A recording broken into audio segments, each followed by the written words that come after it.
अस्सलाम वालेकुम, मेरा नाम है जहां बाशमी और ये है Toyota Revo GR sport 2023 model. ये टोयोटा रीवो का GR स्पोर्ट वर्जन है जो कि अब टॉप ऑफ लाइन है। पहले रीवो में top of line version V होता था, फिर रॉको आ गया, फिर GR स्पोर्ट। ये गाड़ी टॉप ऑफ द लाइन है और बहुत सारे ऐसे फीचर ऑफर करती है जो कंपैरेटिवली रीवो V से बहुत ज़्यादा बेहतर हैं। ये गाड़ी अपनी प्राइस को भी काफ़ी जस्टिफाई करती है। कैसे, मैं आगे कवर करूंगा इस रिव्यू के अंदर। फिलहाल अगर बात कीजिए इस गाड़ी की प्राइस की, तो इसकी डिमांड 1,68,00,000 रुपीस है। ये गाड़ी रजिस्टर्ड है, इसमें टायर भी ऑल टेरेन लगे हुए हैं और टोटल जेन्युइन है। और अगर आपने इसके बारे में कोई इन्फॉर्मेशन लेनी है तो आप इस दिए गए नंबर पर कॉल कर सकते हैं या फिर आप साइकिल मोटरस्पोर्ट को विजिट कर सकते हैं जो कि रावलपिंडी में DH2 के गेट 1 के अपोजिट लोकेटेड है। साइकिल मोटर्स की टोटल 2 ब्रांचेस हैं, एक रावलपिंडी में मरी रोड पे और फिर एक रावलपिंडी में ये वाली ब्रांच। इन दोनों ब्रांचेस पे गाड़ियों की बाइंग एंड सेलिंग के साथ साथ गाड़ियों के काम भी किए जाते हैं, जैसे कि tents, wrap, ceramic coating, PPF। यहाँ पे गाड़ियाँ फेसलिफ्ट भी की जाती हैं। हमने टोयोटा रीवो V को जो कि प्री फेसलिफ्ट शेप थी 2024 वाले रॉको में भी कन्वर्ट किया हुआ है, GR में भी कन्वर्ट किया हुआ है और इनके प्रोजेक्ट्स आप हमारे पेज जाकर देख सकते हैं। सो गाड़ियों की modification, facelift, buying and selling या पेंट जॉब वगैरह के किसी भी तरह के काम के लिए cycle Motors and cycle motorsports is the place. Overall, it's a great 4x4 truck and today I'm going to review it. Let's start with the exterior of this car. Looks के लिहाज से ये गाड़ी बहुत ज़्यादा मजेदार है, लेकिन रॉको से कंपैरेटिवली कम एग्रेसिव है। रॉको में फ्रंट पे बहुत सारी चीज़ें डिफरेंट आती हैं, मैंने के रिव्यूज भी किए हुए हैं और आप जाकर मेरे पेज देख सकते हैं। फिलहाल अगर बात कीजिए इस गाड़ी की, तो ये पाकिस्तान में रिसेंटली लॉन्च की गई है 2023 के मिड में और इसमें बहुत सारी चीज़ें बॉडी कलर में कर दी गई हैं। मेरे ख्याल से रॉको वाली लुक ज़्यादा एग्रेसिव है, बट ये भी ठीक है।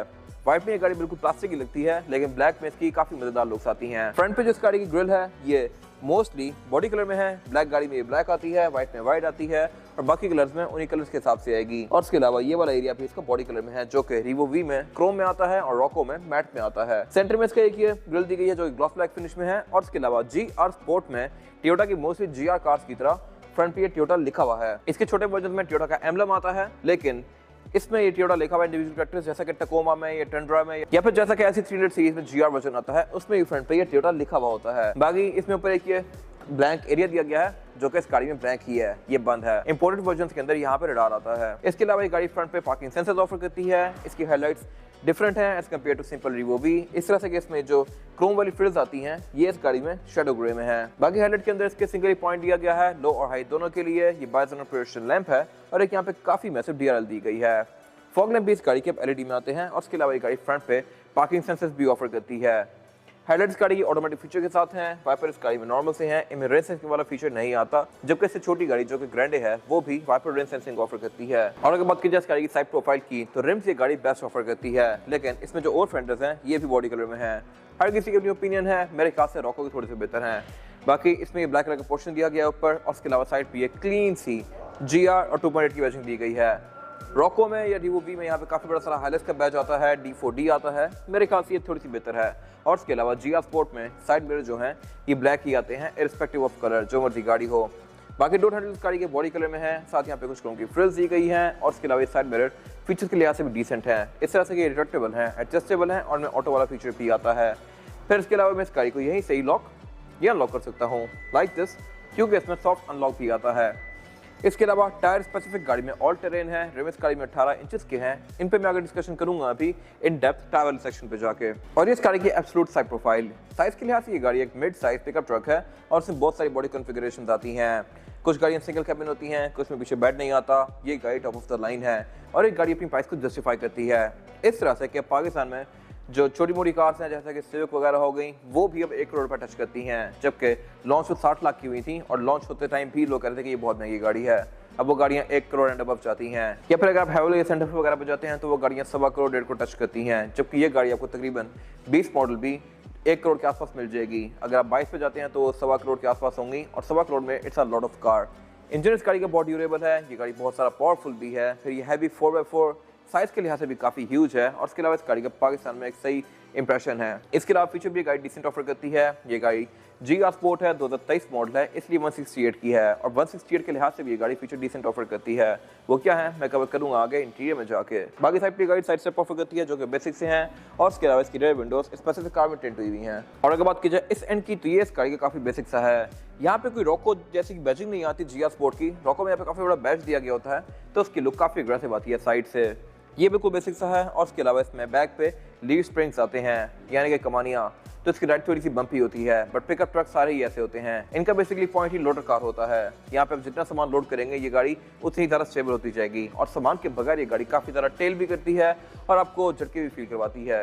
तो ड्राइव पैसेंजर्स के लिए ये गाड़ी कोई बहुत ज़्यादा आइडियल नहीं है। इसके अलावा GR स्पोर्ट बैक पे ये रोल बार ऑफर करता है कंपनी से। रीवो वी में नहीं आता, रॉको में आता है। और इसके अलावा इसमें ये ग्लॉस ब्लैक कलर में है, रॉको में ये मैट ब्लैक में आता है। इसके अलावा यहाँ पे इसका फ्यूल टैंक वगैरह दिया गया है, सब कुछ बिल्कुल बेसिक सा स्टफ है। और अगर बात कीजिए इस गाड़ी के रेयर एंड की, तो ये भी काफी ज्यादा इंप्रूव कर दिया गया है as compare to pre facelift shape. Back पे इस गाड़ी में टेल लाइट जो है ये फेसलिफ्ट के बाद चेंज कर दी गई थी, और अब ये लावा LED वाली आती हैं। ये वी, रॉको, GR तीनों में सेम है, लेकिन इसमें बैक पे ट्रंक भी काफी बेसिक सी है। I am not sure Toyota ने ऐसा क्यों किया है, बट इसमें ट्रंक यहाँ पे नॉर्मल सी है। रिवो वी में यहाँ पे कैमरा आता है, रॉको में बैक पे प्रॉपर फ्रिल आती है, इसमें हाइरेस की बैजिंग दी गई होती है। ये बिल्कुल ही बेसिक सी है। इसमें रिवर्स कैमरा जो है ये डोर हैंडल के अंदर ही इनकॉर्पोरेट कर दिया गया है। और इसके अलावा GR स्पोर्ट इसकी ट्रंक को लॉक करने वाला फीचर भी ऑफर करता है। इसमें यहाँ पे की होल दिया गया है, जहाँ से आप इसकी फिजिकल की इंसर्ट करके इसको लॉक कर सकते हैं, जबकि ये चीज़ वी में या रॉको में नहीं आती। तो ये मेरे ख्याल से एक अच्छा फीचर है, इससे ट्रंक की यूजिबिलिटी काफ़ी हद तक बढ़ जाती है। अगर आप इसमें शटर रेट वगैरह लगा दें तो आप इसको लॉक करके अपना कीमती सामान यहाँ पे सेफली रख सकते हैं। इसके अलावा यहाँ पे टोयोटा रिवो GR स्पोर्ट वगैरह की बैजिंग दी गई है। ड्राइवर बम्पर इस गाड़ी में ग्रे कलर का आता है, और ये गाड़ी बैक पे पार्किंग सेंसर्स भी ऑफर करती है। ट्रंक कैपेसिटी के लिहाज से ये गाड़ी अच्छी खासी स्पेशियस है। इसके बेड को आप इस तरह से ओपन करेंगे, लेकिन इसका जो ये डोर है ये फ्री ही है, ये नीचे गिर जाता है। अगर यहाँ पे एक हाइड्रोलिक ऑफर करे टोयोटा तो बहुत बेहतर था, बट इसमें नहीं दिया गया। अगर आप आफ्टर मार्केट लगवाना चाहते हैं तो आप लगवा सकते हैं। साइकिल मोटरस्पोर्ट के पास भी अवेलेबल है। फिर ये फोर्ड के ट्रक्स की तरह आहिस्ता आहिस्ता खुलेगा। इसके अलावा ट्रंक के अंदर इसकी ये केसिंग दी गई है, टोयोटा की बैजिंग दी गई है। बेड में इसके यहाँ पे ये हुक्स दिए गए हैं जहाँ पे अपना सामान बांध सकते हैं, और इसके अलावा इसके अंदर लाइट्स भी आती हैं। बैक पे इसके ऊपर आप चढ़ के बैठ भी सकते हैं, यहाँ पे आराम से टाइम स्पेंड कर सकते हैं। और इसके अलावा ये गाड़ी स्पेयर टायर रेयर बम्पर के नीचे ऑफर करती है, जो कि आप नीचे से बैठ के खोलेंगे। टूल किट इसकी अंदर ही आती है। और इसके अलावा बैक पे ये गाड़ी एक और अच्छा फीचर ऑफर करती है एज कम्पेयर टू वीगो, और वही है कि इसकी रेयर विंडशील्ड जो है ये ओपन होती है। इसके सेंटर में एक विंडो दी गई है जिसको आप अंदर से बैठ के ओपन क्लोज कर सकते हैं। ये चीज़ वीगो में नहीं थी, और केबिन के अंदर एयर की वेंटिलेशन को ये काफ़ी अच्छा बनाती है। और इसके अलावा यहाँ पे कुछ खास है नहीं। इसके बाद अगर बात कीजिए इस गाड़ी के इंटीरियर की, तो इंटीरियर भी इस गाड़ी का कंपैरेटिवली पिछले किसी भी रिवो से बहुत ज़्यादा बेहतर है। इस तरह से एक तो ये पूरा ही ब्लैक है। रिवो के सिंपल वर्जन के अंदर रूफ लाइनर ग्रे में आता है, नीचे वो ब्लैक होते हैं, बट स्पेसिफिक कार के केस में रूफ लाइनर भी ब्लैक है। Same goes for pillars. और इसके अलावा सीट भी इस गाड़ी की एल्केंटारा और लेदर के फिनिश के साथ हैं। इन सब चीजों में मैं आगे बात करूंगा। अभी फिलहाल अगर बात कीजिए इस गाड़ी के स्टीयरिंग व्हील की, तो स्टीयरिंग व्हील इस गाड़ी का फील के लिहाज से काफी प्रीमियम है। ये सारा ही लेदर के फिनिश में है, और इसमें सेंटर में रेड कलर की स्ट्राइप दी गई है, और इसमें स्विचिंग भी रेड कलर की कंटिन्यू करती है, जो कि GR की थीम के साथ काफी अच्छे से ब्लेंड कर रही है। इसके अलावा इसके स्टीयरिंग के नीचे यहाँ पे GR की बैजिंग भी दी गई है।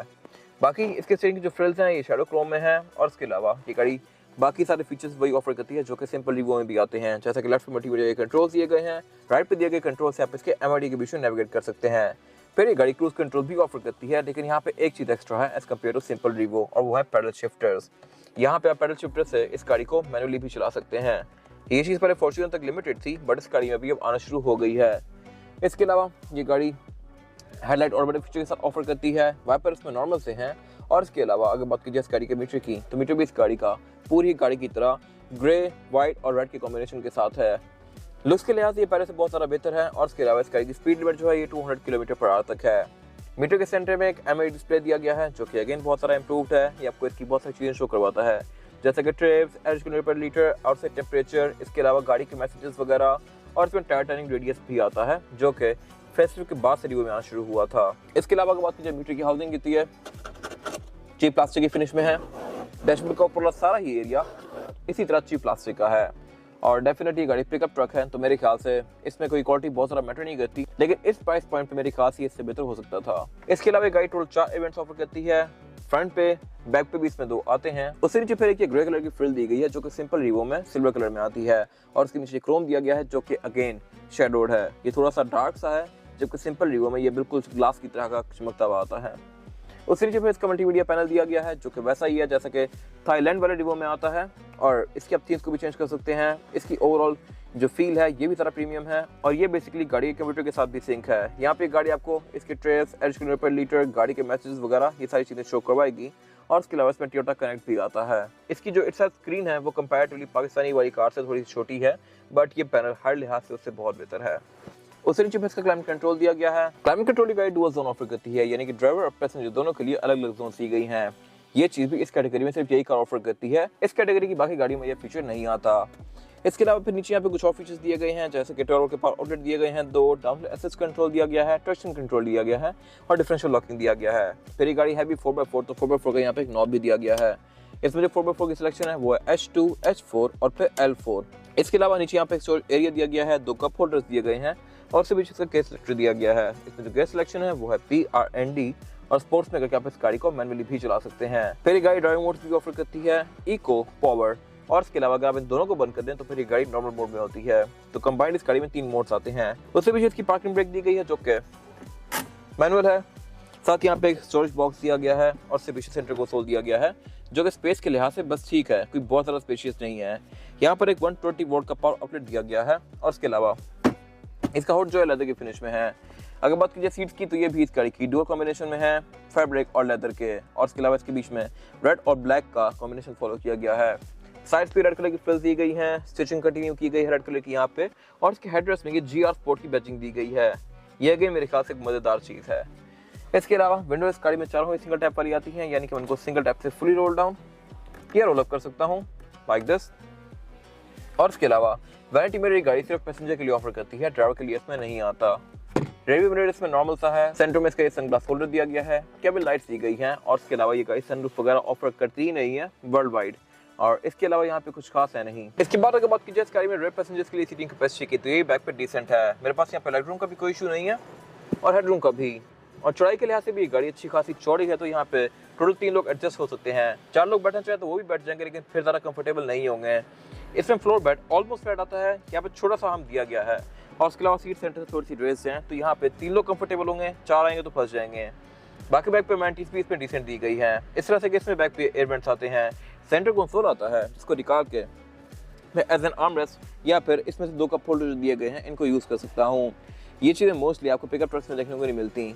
और इसके अलावा फिर बैक पे गाड़ी 3 हेडरेस्ट ऑफर करती है, ISO पोर्ट्स ऑफर करती है, सीट बेल्ट ऑफर करती है और इसमें रेयर विंडशील्ड के अंदर भी एक विंडो आती है जिसको आप ओपन कर सकते हैं। बैक पे गाड़ी विंडोज भी पावर्ड ऑफर करती है और इसके अलावा इसमें स्पीकर्स भी दोनों ही डोर्स में आते हैं, और इसके अलावा यहाँ पे कुछ खास है नहीं। इस रिव्यू में मैंने पहले बोला था कि ये गाड़ी अपने प्राइस को जस्टिफाई करती है, कैसे मैं कवर करने वाला हूँ। ये गाड़ी engine 2800 CC turbocharge diesel offer करती है जो कि बहुत ज़्यादा पावरफुल है और इस कैटेगरी में भी सबसे ज़्यादा पावरफुल है। Isuzu D-Max V-Cross जो होता है वो गाड़ी 165 के आसपास हॉर्स पावर प्रोड्यूस करती है। जो 4 की गाड़ियाँ आती हैं या फिर इस तरह की और बहुत सारी गाड़ियाँ आती हैं उन सब की हॉर्स पावर कंपैरेटिवली इससे कम है और टॉर्क भी, और इसके अलावा वो गाड़ियाँ टोयोटा भी नहीं है। टोयोटा एक तो रीसेल वैल्यू काफ़ी स्ट्रॉन्गली होल्ड करती है और ये गाड़ी बहुत ज़्यादा ड्यूरेबल भी होती है। ये स्पेसिफिक गाड़ी 201 हॉर्स पावर प्रोड्यूस करती है।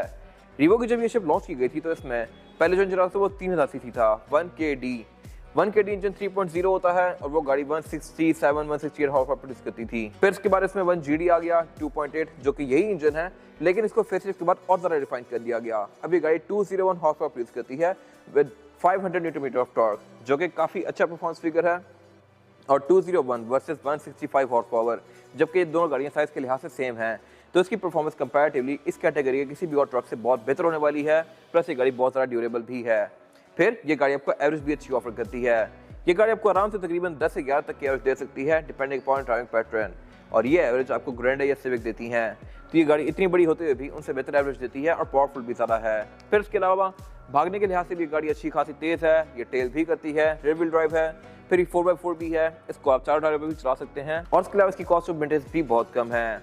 तो ये सारी चीज़ें मिलकर इस गाड़ी को मेरे ख्याल से बहुत अच्छा ऑप्शन बनाती हैं। बाकी ये गाड़ी फिर ABS, traction control, drive modes, इस तरह की चीज़ें भी ऑफर करती है जो कि अगेन इसकी राइड को और ज़्यादा बेहतर बनाते हैं। बोनट इस गाड़ी में स्टैंड से ओपन होता है, इसके अंदर इंसुलेशन दी गई है, और इसके अलावा यहाँ पे कुछ खास है नहीं। इसके बाद अगर बात की जाए इस गाड़ी के टायर साइज की, टायर साइज जो ऑफर करती है ये गाड़ी, ये है 265, 60 और 18। इसमें 18 इंच का रिम आता है कंपनी से ही, और टायर इस गाड़ी में कंपनी से डनलॉप ग्रैंड ट्रैक आता है, लेकिन स्पेसिफिक कार में योकोहामा जियोलैंडर लगा हुआ है और ये ऑल टेरेन टायर है। इस गाड़ी की डिमांड 168 होने के पीछे मेन वजह यह है कि एक तो इस गाड़ी पर नंबर लगा हुआ है जो कि सेल्फ काफ़ी महंगा होता है, फिर इस पर टायर लगे हुए हैं जो कि अगेन काफ़ी महंगे हैं, और इसके अलावा ये टायर्स भी काफ़ी यूजफुल हैं, जर्मन टायर्स ही काफ़ी बेहतर हैं, और इसके अलावा इसमें जो रिम्स हैं ये GR स्पोर्ट वाले हैं। रिवो 3 वर्जन के अंदर 3 अलग अलग रिम ऑफर करता है। वी में रिम डिफरेंट आते हैं, रॉको में डिफरेंट आते हैं, और GR स्पोर्ट में ये वाले आते हैं। लेकिन GR स्पोर्ट के जो ब्रेक कैलिपर्स हैं ये भी रेड में आते हैं और इन पर GR की बैचिंग दी गई है।